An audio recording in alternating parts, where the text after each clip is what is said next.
Assalamualaikum warahmatullahi wabarakatuh. Gimana nih teman-teman yang puasanya udah hampir setengah hari nih? Gimana kabarnya? Semoga kalian tetap semangat dalam menjalani pelajaran ini. Nah, kebetulan kami akan presentasi, oh ya, kami dari kelompok 3 akan presentasi mengenai materi dinamika atmosfer dan dampaknya terhadap kehidupannya. Nah, sebelum kita mulai, kita akan perkenalan diri terlebih dahulu. Perkenalkan, saya Sherly Wahidutfiah, absen 32. Saya Brilian Huizela Rafipsa, absen 11. Saya Elsa Faiza Alivia, absen 14. Saya Mahdania Zara Wicaksono, absen 20. Saya Tiza Azarin Amelia, absen 35. Nah, kita langsung aja masuk ke materi, tapi sebelum itu kita akan membahas mengenai 3 subbab nih, yaitu yang pertama, karakteristik lapisan-lapisan atmosfer bumi, yang kedua mengenai pengukuran unsur-unsur cuaca dan interpretasi data cuaca, dan yang terakhir adalah klasifikasi tipe iklim dan pola iklim global. Nah, langsung aja kita akan membahas subbab 1 yang akan dijelaskan oleh Safa. Silakan Safa. Oke, yang pertama ini kita akan membahas dulu apa sih karakteristik lapisan-lapisan atmosfer di bumi ini. Next. Nah, yang pertama kita akan membahas pengertiannya terlebih dahulu. Pengertian lapisan atmosfer itu adalah lapisan udara yang menyelimuti bumi yang terdiri dari berbagai macam gas sebagai penyusunnya. Atmosfer memiliki ketebalan sekitar kurang lebih itu 1000 km ya. Nah, di dalam atmosfer itu ada penyusun utamanya. Antara lain kayak nitrogen itu ada 78%, terus ada oksigen 21%, argon 0,9%, dan karbon dioksida 0,03%. Sisanya itu masih ada gas-gas lain ya. Nah, yang pertama ini kita akan membahas lapisan atmosfer berdasarkan temperatur atau suhu termalnya. Next.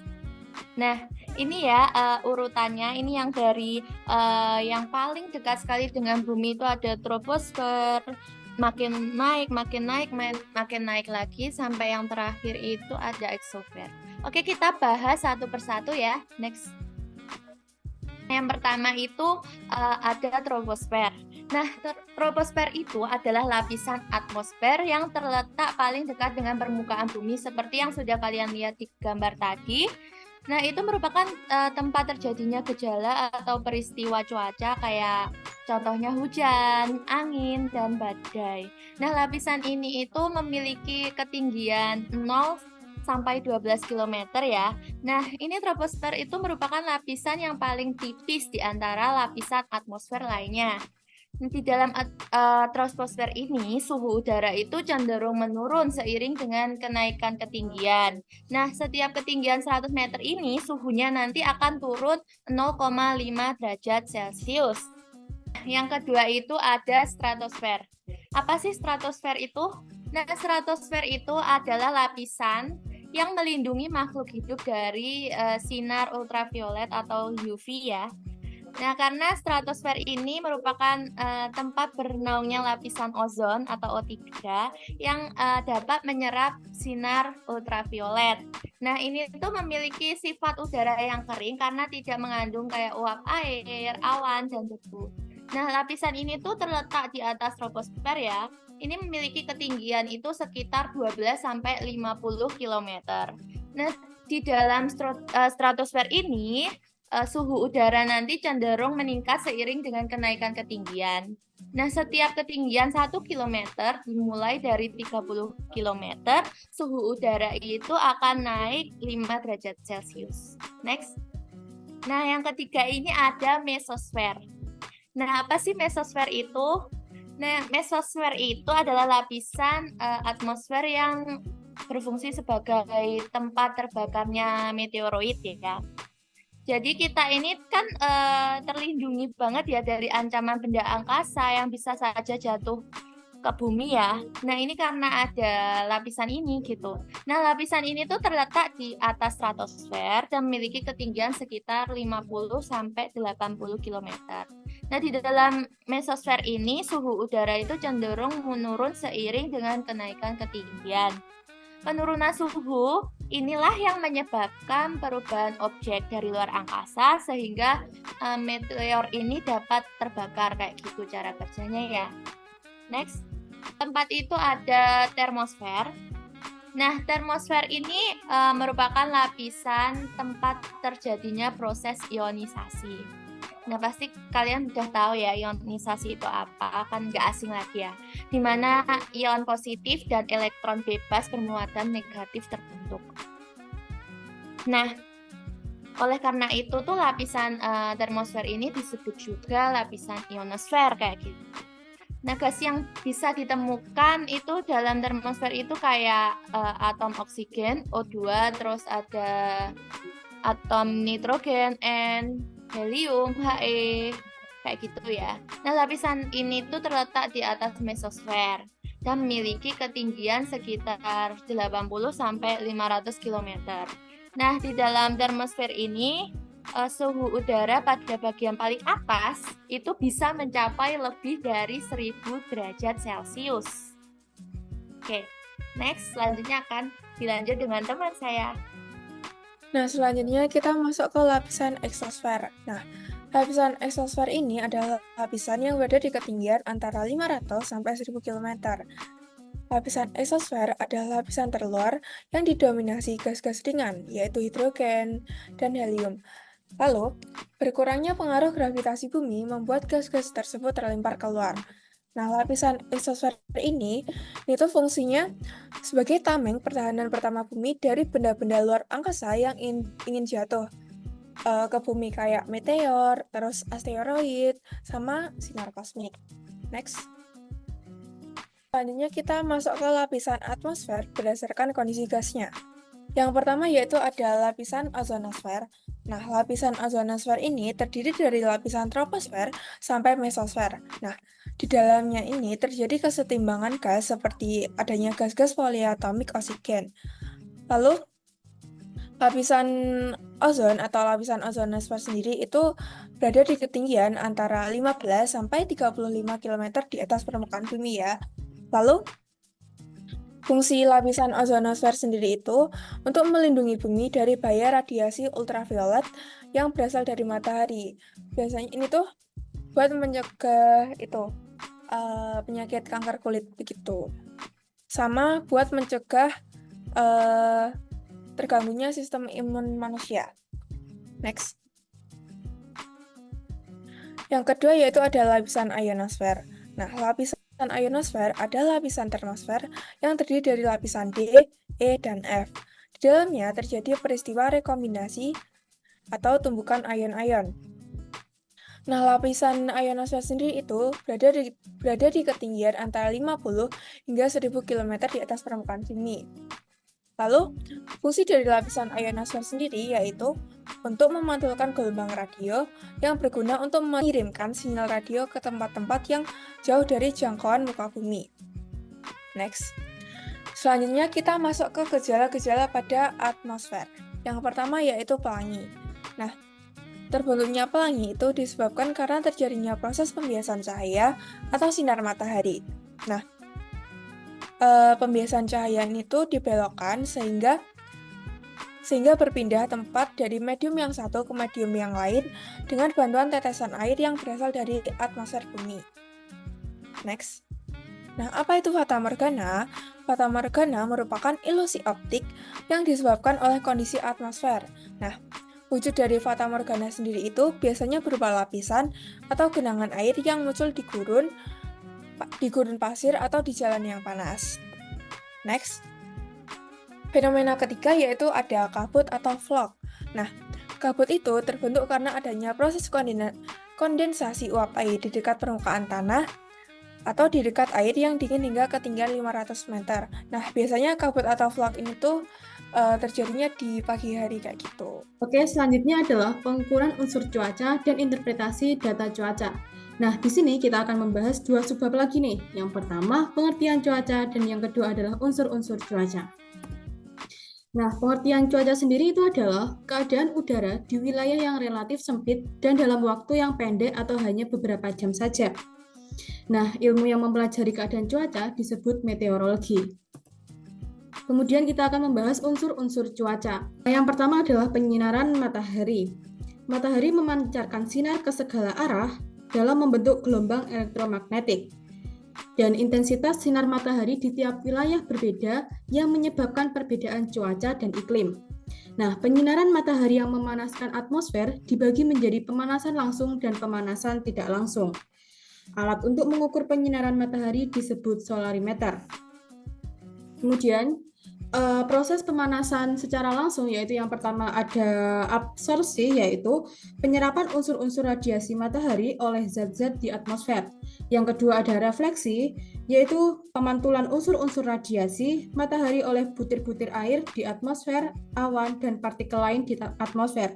Dan yang terakhir adalah difusi, yaitu proses penghamburan sinar matahari ke segala penjuru yang menyebabkan langit tampak berwarna biru. Nah, kemudian ada proses pemanasan secara tidak langsung, yaitu yang pertama adalah konduksi.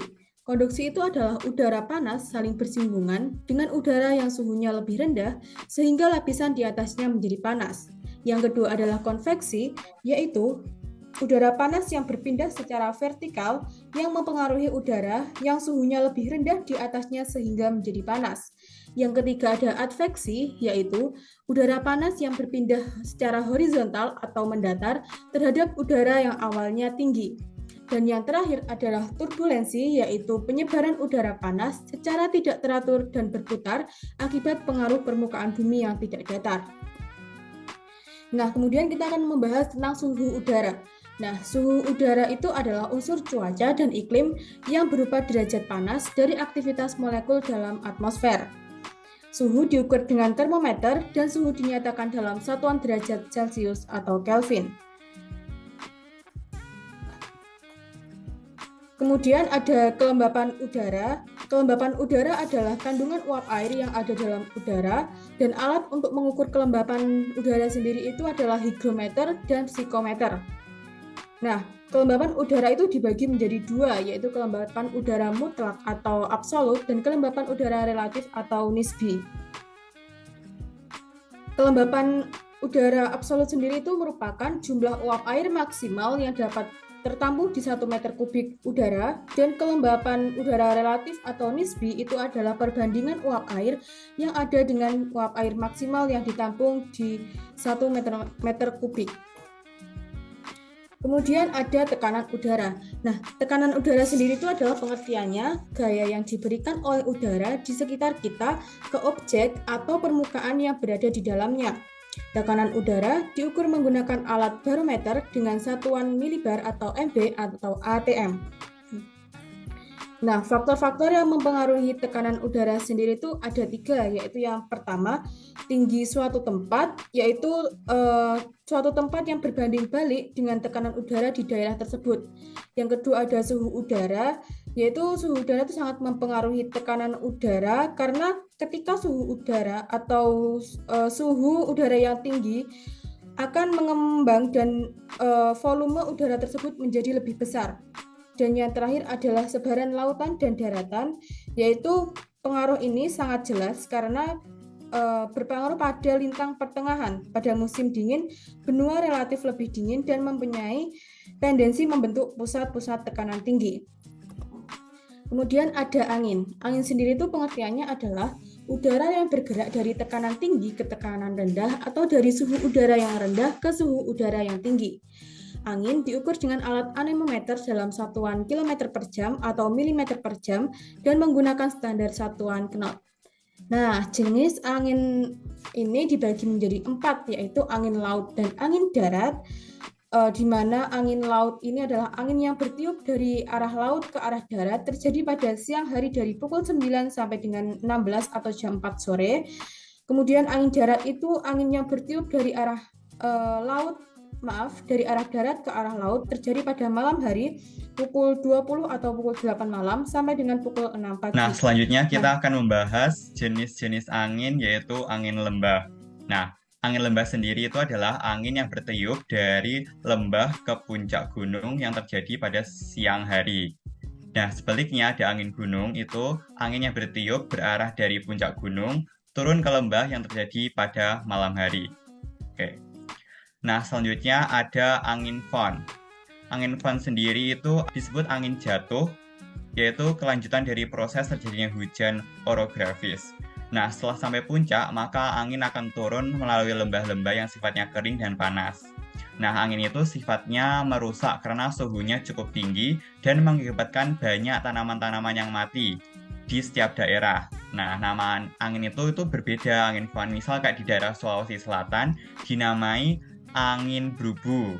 Nah, kalau di daerah Delhi, Sumatera Utara itu dinamain angin bahorok, dan di Cirebon, Jawa Barat itu dinamain angin kumbang. Nah, oke.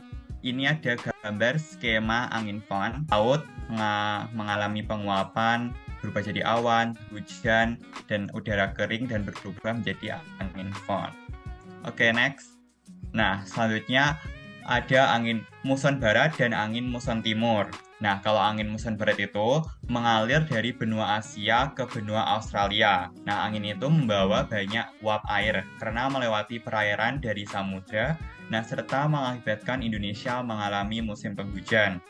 Selanjutnya ada angin muson timur, itu berasal dari arah benua Australia ke benua Asia, kebalikan dari angin muson barat.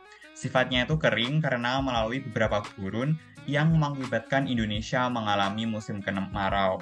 Nah, ini ada skema angin muson barat dan angin muson timur. Seperti itu. Oke, next. Selanjutnya kita akan membahas apa sih itu awan. Nah, awan itu merupakan unsur cuaca dan iklim yang terbentuk ketika udara naik mencapai titik embun. Nah, jenis awan itu dibedakan menurut bentuknya dan menurut ketinggiannya. Nah, aku mulai dari pengertiannya dulu aja deh. Nah, pengertian dan proses terbentuknya awan. Awan itu akan merupakan kumpulan tetesan air atau kristal es yang melayang di atmosfer. Itu terjadi karena melalui proses kondensasi, di mana uap gas itu berubah menjadi titik air atau kristal es. Nah, kenapa kok bisa muncul kondensasi? Yaitu ada 3 cara, dengan pemanasan intensif, penghalang fisik, dan front. Oke, langsung saja kita ke bentuk-bentuk dasar awan. Tadi ada bentuk cirrus, ada cumulus, dan stratus. Nah, cirrus itu kan serat atau rambut, sedangkan cumulus tumpukan, dan stratus lembaran atau lapisan. Aku mulai dari stratus dulu. Stratus berasal dari bahasa Yunani yang artinya tuh lapisan. Persebarannya tuh secara merata, horizontal, dan berlapis, sehingga kita sulit membedakan mana langit dan mana awan. Nah, selanjutnya ada cumulus, yang artinya itu bertumpuk. Sesuai dengan namanya, awan cumulus itu berbentuk gumpalan kapas yang menumpuk. Nah, pergerakan awan ini dapat terjadi secara vertikal. Yang ketiga ada cirrus. Ini berasal dari bahasa Yunani yang artinya serat atau helaian rambut ikal. Nah, dinamakan cirrus itu karena terjadi dari kristal es yang tergores oleh angin, sehingga menyerupai goresan halus dan berserat layaknya rambut. Kita sekarang bahas jenis-jenis awan berdasarkan ketinggiannya. Nah, jenis-jenis awan berdasarkan ketinggiannya. Ada awan rendah, menengah, dan tinggi. Awan rendah adalah awan yang memiliki ketinggian kurang dari 2 km dari permukaan tanah. Terbagi menjadi 3, ada stratus, nimbus, stratus, dan stratocumulus. Nah, awan stratus atau ST itu tuh berbentuk berlapis-lapis seperti kabel tipis. Nah, bisa ditemukan di mana saja, tetapi dengan komposisi berupa kumpulan tetesan air. Nah, stratus menjadi bertanda cuaca cerah, tetapi dapat berpotensi gerimis. Yang kedua ada awan nimbostratus atau nimbus, yang berarti menimbulkan hujan. Nah, awan itu berwarna abu-abu gelap dan terlihat basah. Nah, kalau kamu bertemu awan nimbus 100, tandanya akan turun hujan atau salju tebal dalam jangka waktu yang lama. Oke, selanjutnya ada awan stratocumulus, SC. Awan rendah yang terakhir adalah stratocumulus yang terdiri dari gumpalan tetesan air. Nah, bentuknya itu bergumpal dan bisa menyebabkan hujan ringan atau terkadang salju. Nah, yang selanjutnya ada awan tengah atau sedang. Awan itu memiliki ketinggian sekitar 2-6 km dari permukaan tanah. Terbagi menjadi 2, ada altostratus dan altocumulus. Nah, kalau altostratus itu berbentuknya seperti pita, komposisinya berupa tetesan air dan kristal es. Nah, makanya altostratus berpotensi menghasilkan gerimis atau virga. Virga itu hujan yang tidak sampai jatuh ke tanah. Nah, kalau altocumulus itu adalah berbentuk gumpalan-gumpalan kapas yang pipih. Nah, itu bisa menyebabkan hujan ringan meskipun frekuensinya sangat jarang. Nah, komposisinya itu terdiri dari tetesan air dan kristal es. Lanjut kita ke awan tinggi. Nah, awan tinggi itu memiliki ketinggian sekitar 6-12 km dari permukaan tanah. Terbagi menjadi 3, ada cirrus, cirrocumulus, dan cirrostratus. Nah, kalau cirrus sendiri itu adalah awan yang komposisinya berupa kristal es yang tergores oleh angin, sehingga bentuknya mengkilap dan sering kita temui pada siang hari. Nah, tapi tenang, awan itu tidak menimbulkan hujan ataupun salju. Selanjutnya ada cirrocumulus, itu sama seperti cirrus. Nah, tidak menyebabkan hujan, namun berpotensi menghasilkan salju pada kondisi tertentu. Terdiri dari kristal es yang berbentuk gumpalan melingkar yang menyerupai sisik ikan. Yang ketiga, ada cirrostratus. Nah, kalau cirrostratus itu berasal dari penyebaran dan penggabungan awan cirrus. Bentuknya itu tipis dan sangat halus, serta tidak berpotensi menghasilkan hujan atau salju. Nah, selanjutnya adalah curah hujan. Apa sih curah hujan itu? Nah, curah hujan adalah jumlah air hujan yang jatuh ke permukaan bumi dalam waktu tertentu. Nah, hujan itu kan terbentuk karena adanya evaporasi, adveksi, kondensasi, hingga terbentuknya awan. Nah, alat untuk mengukur curah hujan itu adalah ombrometer dan dinyatakan dalam satuan milimeter. Gambarnya bisa kita lihat ya, seperti itu gambar ombrometer. Nah, di sini aku akan menjelaskan macam-macam hujan berdasarkan proses terjadinya. Yang kita bahas itu bukan hanya sekedar air yang jatuh dari langit saja, tetapi kita coba akan mengenal lebih dekat tentang apa saja macam-macam hujan.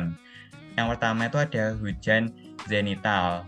Nah, hujan zenital itu adalah hujan yang terjadi di daerah tropis karena adanya proses udara yang naik akibat pemanasan udara yang ada di sekitar kita. Awan itu terjadi membesar dan terjadilah hujan secara mendadak. Negara tropis kayak Indonesia ini umum ditemukan hujan zenital. Nah, yang kedua ada hujan orografis. Hujan orografis itu terjadi karena ada angin yang memiliki uap air, lalu pergerakannya terjadi secara horizontal.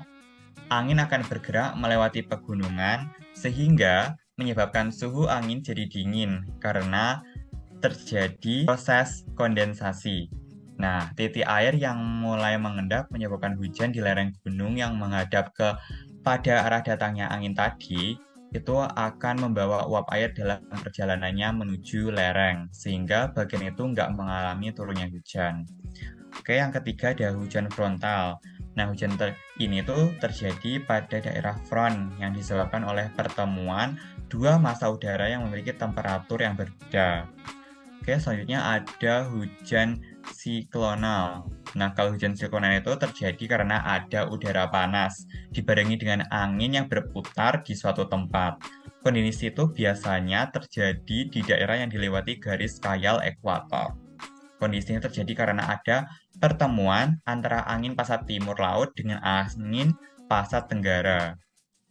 Oke, selanjutnya ada angin muson atau angin musiman. Hujan muson itu disebabkan oleh angin muson atau yang menimbulkan hujan musim kemarau. Nah, angin muson itu kan bertiup dari daratan Asia ke Australia dengan variasi musiman. Ketika angin itu melintas lautan, ada banyak uap air dan udara. Nah, hujan itu biasanya turun di beberapa bagian seperti India, Asia Tenggara, dan daerah lainnya. Yang terakhir ada hujan buatan. Buatan itu tuh nggak kayak hujan lainnya. Hujan ini tuh buatan manusia dengan teknik menciptakan lebih banyak hujan.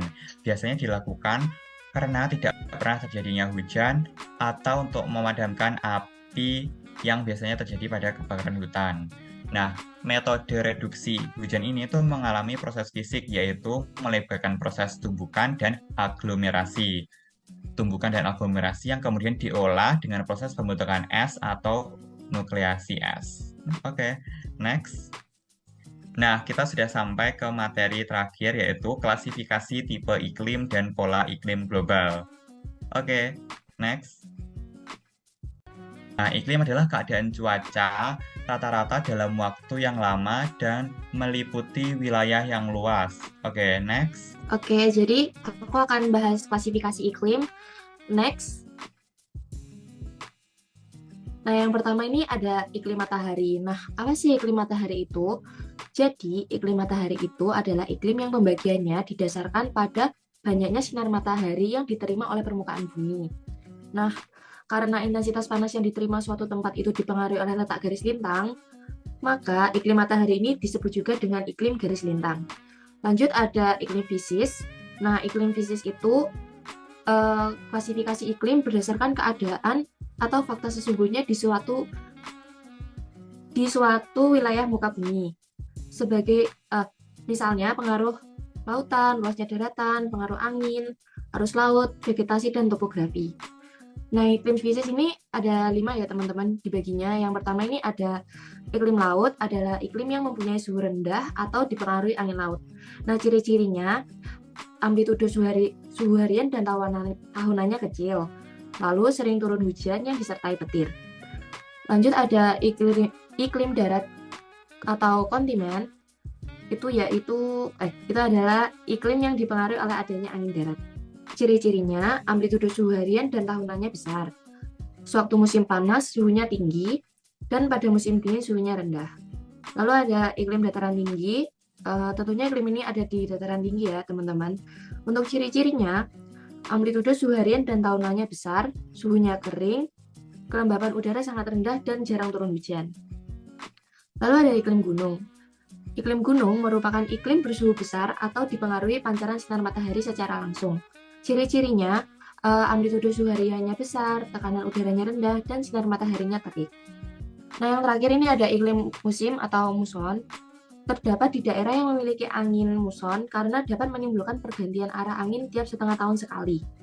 Sehingga iklim ini tuh biasanya disebut iklim basah dan suhu cuacanya itu rata-rata mencapai 50 derajat Celcius dengan ketinggian 40 km dari permukaan bumi. Ciri-cirinya yaitu dalam setengah tahun angin laut akan berubah menjadi badai yang menimbulkan terjadinya hujan. Lalu ada dalam setengah tahun musim kemarau musim kemarau yang terjadinya itu sangat panjang gitu. Lalu ini ada pembagian iklim menurut beberapa ahli. Next, yang pertama ini ada klasifikasi menurut Junghun. Nah, klasifikasi menurut Junghun pada intinya ini didasarkan pada ketinggian tempat, yaitu kayak secara vertikal gitu baginya. Nah, klasifikasi menurut Junghun ini antara lain yang pertama daerah panas dengan ketinggian 0 sampai 600 mdpl. mdpl ini meter di atas permukaan laut ya. Nah, di ketinggian tersebut cocok untuk tanaman perkebunan seperti padi dan tebu. Lalu ada daerah sedang dengan ketinggian antara 600 sampai 1500 mdpl, cocok untuk tanaman perkebunan seperti kopi, kina, dan pinang. Lalu ada daerah sejuk dengan ketinggian 1500 sampai 2500 mdpl. Ini juga sama kayak tadi, cocok untuk tanaman kopi, teh, kina, dan sayuran. Lalu ada daerah dingin dengan ketinggian lebih dari 2.500 sampai 3.500 meter di atas permukaan laut. Nah, biasanya di sini itu tidak ada tanaman budidaya ya teman-teman. Oke, next. Lalu ini ada klasifikasi iklim menurut Smith-Ferguson. Klasifikasi iklim ini biasanya banyak digunakan dalam bidang perkebunan dan pertanian ya teman-teman. Nah, jadi klasifikasi iklim ini dibuat berdasarkan kondisi iklim di daerah tropis. Nah, dasarnya ini ditentukan dari perbandingan antara bulan basah dan bulan kering dalam 1 tahun. Nah, ini ada rumusnya yaitu gradien Hi sama dengan rata jumlah bulan kering dibagi rata jumlah bulan basah dikali 100%. Oke, next.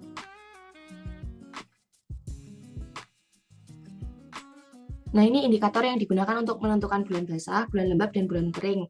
Yang pertama ada bulan basah, yaitu curah hujannya lebih dari 100 mm per bulan. Yang kedua ada bulan lembab, curah hujannya ada antara 60 sampai 100 mm per bulan. Dan yang ketiga ada bulan kering, curah hujannya kurang dari 60 mm per bulan. Oke, lanjut. Lalu ada menurut Köppen ya. Jadi Köppen ini menggunakan sistem huruf. Huruf pertama dalam sistem ini terdiri atas 5 huruf kapital yang menunjukkan karakter suhu atau curah hujan. Dibagi jadi 5, next. Nah, ini ada tipe iklim A atau iklim tropik, ada iklim AF atau hutan hujan tropis, AM muson tropis, dan AW sabana tropis. Ciri-cirinya rata-rata suhu tahunan di atas 18 derajat, curah hujannya tinggi dan tidak ada musim dingin. Lalu yang kedua, ini ada tipe iklim B atau iklim kering, yaitu ada iklim BS atau stepa dan BW itu gurun. Ciri-cirinya yaitu curah hujannya rendah dan tidak terdapat sungai permanen. Maksudnya sungai permanen itu kayak sungainya tidak permanen itu maksudnya sungainya datangnya cuma waktu musim hujan aja. Jadi kalau nggak musim hujan tuh ya nggak ada air yang ngalir gitu. Oke, next. Lalu ada tipe iklim C atau iklim hujan sedang. Ya ini ada iklim CF, tidak ada musim kering. Terus CS musim panas dan kering, dan CW musim dingin kering. Nah, rata-ratanya ciri-cirinya rata-rata suhunya yang paling dingin itu antara 0 sampai 18 derajat. Terus setidaknya memiliki 1 bulan dengan rata-rata suhu di atas 10 derajat. Nah, lalu yang keempat ini tipe iklim D atau iklim hutan salju. Ada iklim DF yaitu hujan bersalju, basah atau dia itu basah sepanjang tahun gitu. Lalu ada DW hujan bersalju, itu maksudnya kayak musim dingin tapi kering. Nah, ciri-cirinya setidaknya memiliki 1 bulan dengan rata-rata suhu di atas 10 derajat. Setidaknya memiliki 1 bulan dengan rata-rata suhu di bawah 0 derajat. Oke, next. Lanjut ada tipe iklim E atau iklim kutub. Ada 2 ya ini. Yang pertama ini ada iklim ET atau tundra dan EF atau salju abadi. Nah, untuk ciri-cirinya ini memiliki rata-rata suhu tahunan di bawah 10 derajat. Oke. Nah, itu tadi adalah presentasi dari kelompok 3 atau dari kelompok kami. Mungkin jika teman-teman ada pertanyaan, bisa langsung chat pribadi ke salah satu anggota kelompok kami, atau bisa langsung tanya saat kita sekolah offline gitu ya teman-teman.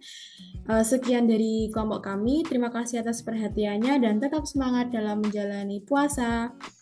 Terima kasih. Wassalamualaikum warahmatullahi wabarakatuh.